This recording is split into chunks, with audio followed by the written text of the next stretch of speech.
In the small village of L, in the province of Definet in the south of France in the 15th century, life flowed as usual. It was a cool summer evening, children were playing in the streets, men and women were sitting at tables near the tavern and in it, drinking fine French wine and eating the cooking prepared by the hostess of the tavern, sharing the latest gossip of the village and the surrounding area. Smoke rose from the chimneys above the thatched roofs of the huts, housewives were preparing dinner for their families. Someone was busy on the site near the huts, someone was feeding their livestock. Life flowed slowly and steadily, as in similar villages all over France. The air was filled with the scent of Provençal flowers and herbs, the chirping of cicadas. There was a sound that silenced all conversations. It seemed that even the cicadas had stopped chirping. All the residents listened in tense silence and shifted their gazes from each other, trying to understand, did they hear or not? The sound was repeated. Residents, as if on command, abandoned all their business, mothers grabbed their children, everyone rushed to their homes, locked the shutters and doors. A painful tension hung over the village, residents clung to the windows, looking through the cracks of the shutters to the street and still listening intently. The sound, he was getting closer, that was for sure. And this sound is the sound of bells and rattles. Closer, closer. And so, in the rays of the scarlet sunset, they stepped onto the street of the village, in their worn-out robes, with hoods on their heads, bandages on their faces, barefoot. They, rejected by everyone, exiled, instilling horror, disgust and hatred in the inhabitants, buried alive and inveterate by their relatives and all other people, the living dead. Lepers. Their bodies are disfigured by leprosy, the skin is covered with scabs, growths, ugly scars and ulcers. Some have no fingers on their hands and feet, and some have hands, feet, arms, or legs themselves. Someone has rotted and collapsed nose, upper lip, exposing mutilated jaws, some are blind. Their joints are disfigured by the disease, which is why they walk slowly and unnaturally. The dead, rotting alive, shadows of themselves, doomed to a terrible and painful death alone, abandoned and exiled by everyone. Earlier, before the 14th century, there were leprosariums, but then came the plague, the Black Death. Everyone began to blame them, the lepers, for it. Many leprosaries were closed, many lepers were killed.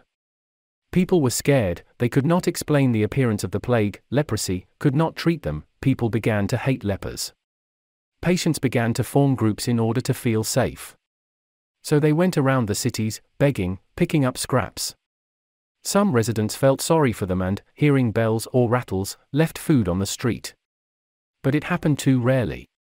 In this village, this group of lepers appeared once a month. They wandered only in the province of Define, because they were once its inhabitants.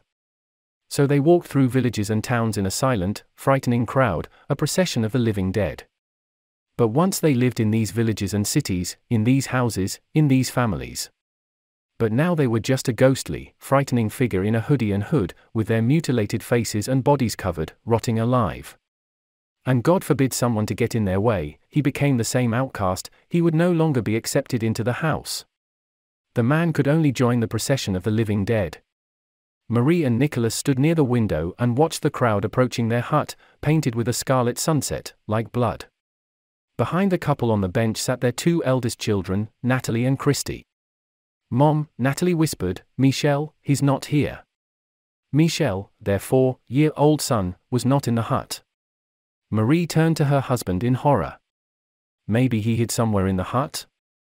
But Michel did not hide in the hut, he was playing hide and seek on the street and started playing. Hearing bells and rattles, he came out from behind a barrel standing at the house opposite.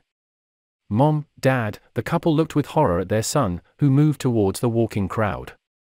He didn't understand why everyone ran away when they heard bells and rattles. They're such fun, noisy toys. When a little boy appeared in front of the crowd of lepers, they stopped. The boy smiled his sincere childish smile and stretched out his hands to them. This was the first time, they didn't know what to do. Marie rushed to the door, her husband blocked her way. "Are you crazy? That's it. His fate is sealed. This is our son. Let me go." The daughters were crying, sitting by the stove, they were scared and sorry for their brother. Nicholas did not leave the door. "Let me out, otherwise, I'm not responsible for myself." Marie's face was full of determination. Nicholas retreated, "I'll take him. This is our son." Marie slid the bolt and rushed to her son. "Mom, toys," the boy happily pointed to the bell. Marie grabbed her son in her arms, glanced at the tall figure leading the procession, who was looking attentively at the woman. His clear blue eyes reflected the sunset. Marie turned and was about to run into the hut, but she saw Nicholas slam the door with a stone face.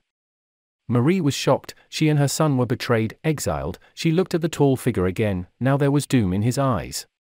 The crowd moved forward. Marie followed the crowd with her son in her arms and her eyes full of tears. The picture is taken from open sources. Time passed, almost a month passed. At the head of this village was a noble merchant. At the beginning of the year, he always left to trade in the east and returned by the beginning of summer. This time he was delayed. When the trade was going well, he sent servants who left a basket of peaches at each house. This fruit was a rare treat from distant countries. And as many inhabitants were in the hut, so many fruits were at the door. In the morning, the villagers, coming out of their houses, saw peaches at the door. They began to eat the overseas fruit with pleasure, thanking their patron and rejoicing at his arrival. But then, to the surprise and horror of the residents, lepers began to appear from all the alleys, from behind all the huts.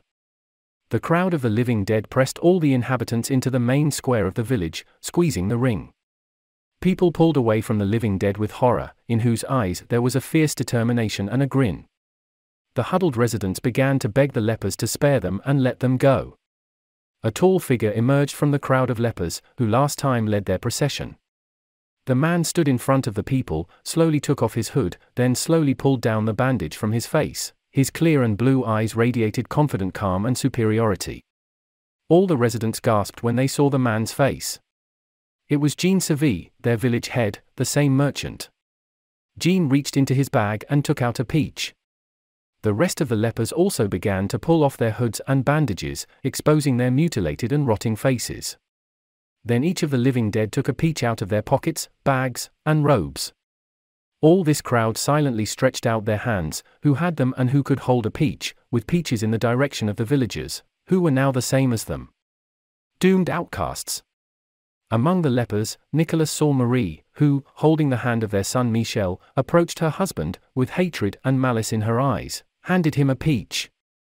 Nicholas fell to his knees and wept, and so did the rest of the residents, weeping for themselves. And the crowd of the living dead looked at them silently and dispassionately.